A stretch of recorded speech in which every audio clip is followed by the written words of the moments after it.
प्रातःकाल ब्रह्म मुहूर्त का टाइम है। 4 बजे के बाद हमारा मंदिर आना होता है। ये भगवान के दरबार में, शिव के दरबार में, राम हनुमान जी के दरबार में प्रार्थना करते हैं। और प्रार्थना करने के बाद फिर इस प्रातःकाल ब्रह्म मुहूर्त में आप देखिए कि यहाँ पे वृक्ष हैं, काफ़ी अच्छा ऑक्सीजन का इसमें प्रवाह है। बढ़िया प्रातःकाल के अंदर मन बहुत प्रसन्न होता है और हमें इसमें कुछ प्राणायाम और एक्सरसाइज करनी चाहिए जो स्वास्थ्य के लिए हमारी परम लाभकारी होती है। जैसे मैं आपको आज बता रहा हूँ कि सीमित टाइम में हम क्या कर सकते हैं। तो सीमित टाइम में करने के लिए हम पहले गरुड़ आसन करेंगे। गरुड़ आसन में हमारा पूरा शरीर कसता है और कसने के बाद हमको उसका शरीर में मांसपेशियों के अंदर बहुत अत्यधिक लाभ होता है। तो आप देखिए कि इसके लिए हम इस तरह से खड़े होंगे और इस गरुड़ आसन के अंदर ये कोहनी इस तरह से क्रॉस में लाएंगे और क्रॉस में लाने के बाद एक दूसरे को इस तरह से हम हथेलियों को आपस में मिला देंगे। मिलाने के बाद एक पैर पर खड़े होके और दूसरा पैर उसके पीछे टच कर लेंगे इस तरह से। और जितनी देर आप इसमें ठहर सकते हैं उतनी देर करें आप इसे। और फिर इसके बाद फिर सीधे हो जाएं और इसके बाद फिर आप वापस आएँ। वापस आने के बाद फिर दूसरा पैर आप अपने पैर के पीछे ले जाके अपने आप को खड़ा कर लें इस तरह से। जितना देर खड़े हो सकते हैं उतनी देर खड़े करें। इसके बाद आप पंजों के बल खड़े हों। पंजे आप देखिए कि डायनासोर को अगर आप चाल देखें तो पंजे के बल खड़े होने से हमारा जो पैर की जो मांसपेशियाँ हैं बहुत ही स्ट्रांग होती हैं। तो आप इस तरह सामने हाथ लेके आएँ और आप इस तरह पंजे के बल खड़े होंगे। थोड़ा घुटू आपके मुड़ जाएंगे और जब तक आपके शरीर में कंपन आता है तब तक आप इस तरह से खड़े रहें और अपने शरीर को स्थिर रखें। और ये आपकी जो मसल्स हैं उसकी स्ट्रांगनेस भी बताता है।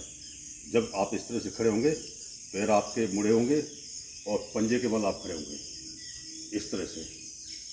फिर आप सीधे हो जाएं और सीधे होने के बाद आप फिर प्राणायाम करें। प्राणायाम के अंदर मैं कपालभाति और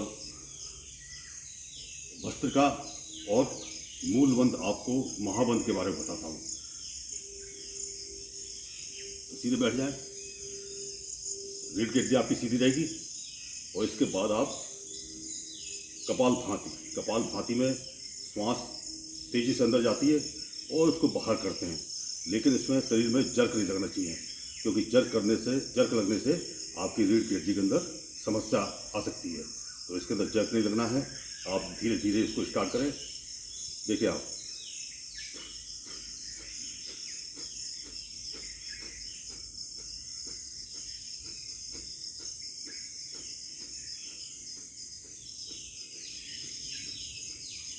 फिर आप लोम विलोम करें। लोम विलोम में सांस नाभि तक गहरी सांस लें और फिर उसको बाएं साइड से लेकर दाहिनी तरफ छोड़ दें और दाहिनी तरफ लेकर बाएं साइड छोड़ दें। और जब सांस अंदर जाती है उसे कुछ सेकंड के लिए रोकना है। देखिए आप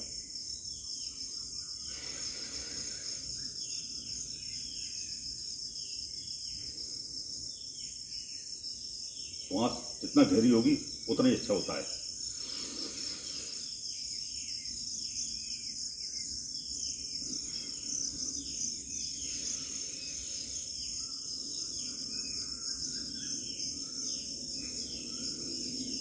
इस तरह से कम ये आप 25 बार आप जो है लोम विलोम को करें आप। इसके बाद आप भस्त्रिका में श्वास तेजी से जाती है और फिर एकदम बाहर छोड़ते हैं, अंदर बाहर और वो एक लय बन जाती है।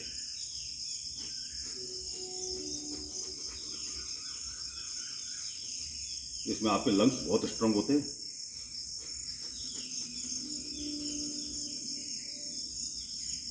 इसके बाद महाबंध आपको करना चाहिए। महाबंध शरीर के लिए बेहद लाभकारी है। महाबंध में 3 बंध लगते हैं। एक जलंधर बंध जो थोड़ी हमारी यहाँ लॉक होती है। इसके बाद पेट अंदर सिकोड़ते हैं और नीचे से संकुचन करते हैं तो ये मूल बंध होता है। तो जलंधर बंध, उड़ियान बंध, मूल बंध, जब ये तीनों एक साथ लगते हैं तो ये महाबंध होता है। ये हमारे शरीर के लिए परम लाभकारी क्रिया है। देखिए आप, और जब हम बंध लगाते हैं उस समय हमारी श्वास बाहर होनी चाहिए।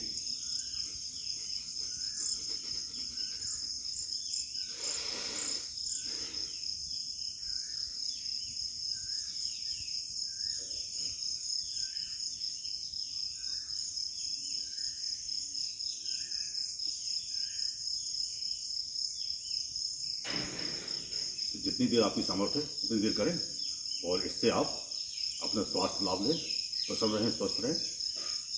जय राम।